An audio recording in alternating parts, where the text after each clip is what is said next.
out tayo mga idol. Ayun, samahan nyo muna akong magano. Install natin tong si main light natin. Yan. Para matry natin mamaya mga idol.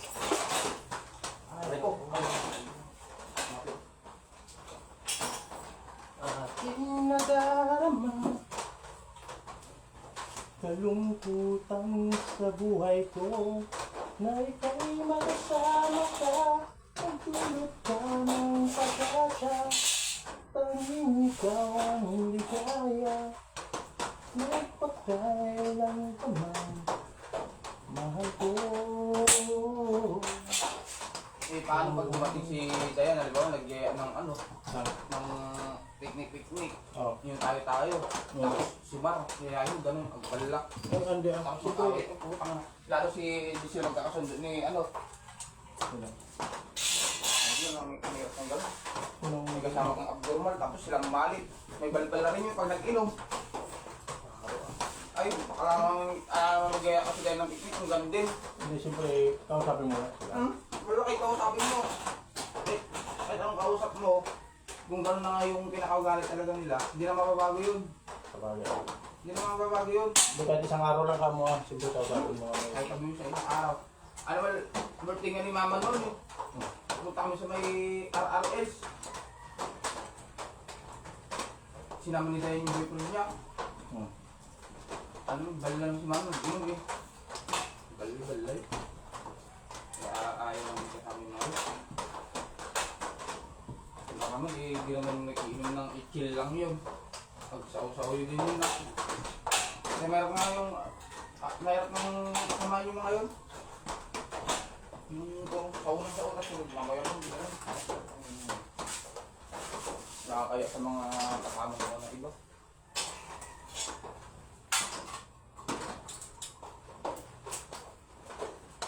Pagmamahal.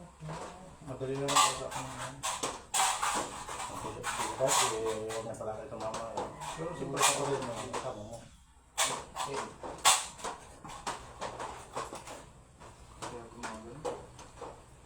Tapos nag-time na. Dayjay, agawid kami yung limat na nag-guli. Ay baka damanan mo. Nagawid din ay puro kami na. Nakakatawa talaga. Nakakaumay kasi. Hindi pa naman akong tulog sa bahay na. Ganun pa naman yung mga kapatid mo eh. Kaya huwag na lang kung gano'n. Kapatid mo na yan eh. May inom sila kung mag-iinom na sila.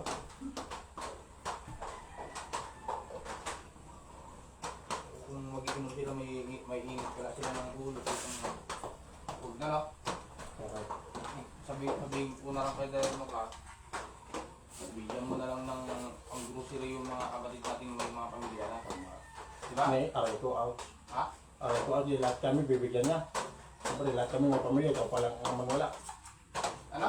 Hindi, lahat kami bibigyan niya ng ano. Siyempre, ikaw lang ang wala, kami may pamilya na eh. Ang ibibigay niya sa akin, hindi grocery. Like yung regalo na mga tinabangan yan. Gamit yan, di ba? Opo. Ganon. Pera. Ano ba? Kasi kami sa may mga pamilya ang ano kailangan. Yung mga gagamit, shampoo, toothpaste, ganyan. Dilata.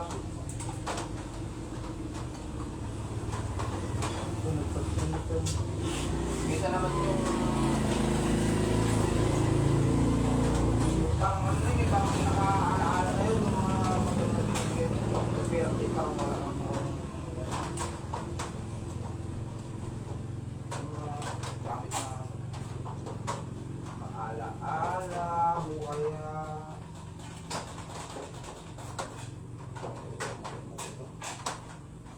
Sige, mas kumano, pagkakapsat yung pag-picnic, masaya. Yung nakaiyong ko, ano naman, balik ko naman kung mga utak. Aray ko. Yun, sabi mo isang araw lang magpakasaya. Kung nabarta ka, awan mo lang. Pag uwi mo, sakit pang buki. Utak. Ano naman? Easy. Hindi yung garad ko na, masaya. Aray ko. Hindi agawin din, awan. Sakit ay uki, ano man. Hindi yung magkukuhaan na, agawa naman.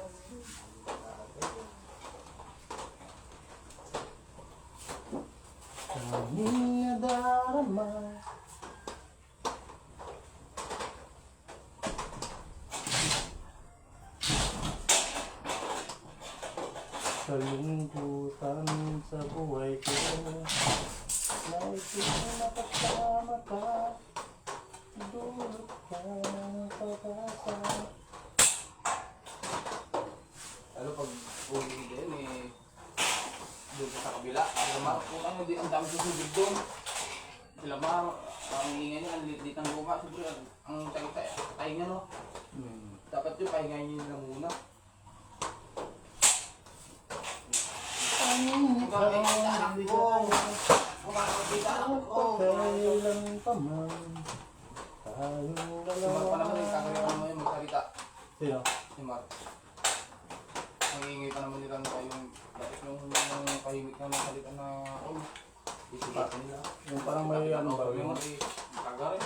Yung parang may manners din, ganun. May respeto sa sarili. Hindi pa utang ko na lang ito. Ay, paha. Yung kaw-awin mo, tas jayan niya. Yung sakit sa ulo pa siya. Tama. Yung problema na yung dito. Kamusta ko na doon pa yung kumaan.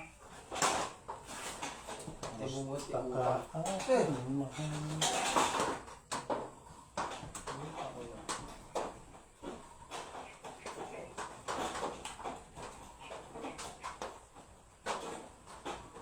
Makakaraos din panakit. Hirap naman kasi yung hindi mo magandaan na tao si Bang pag nakainom po. Hindi niya naman maiiwasan yung magbalad na gano'n. Yung hindi nga nakainom, gano'n na eh. Kung pa kayo nakainom, lalo na. Yung mga ganun talaga.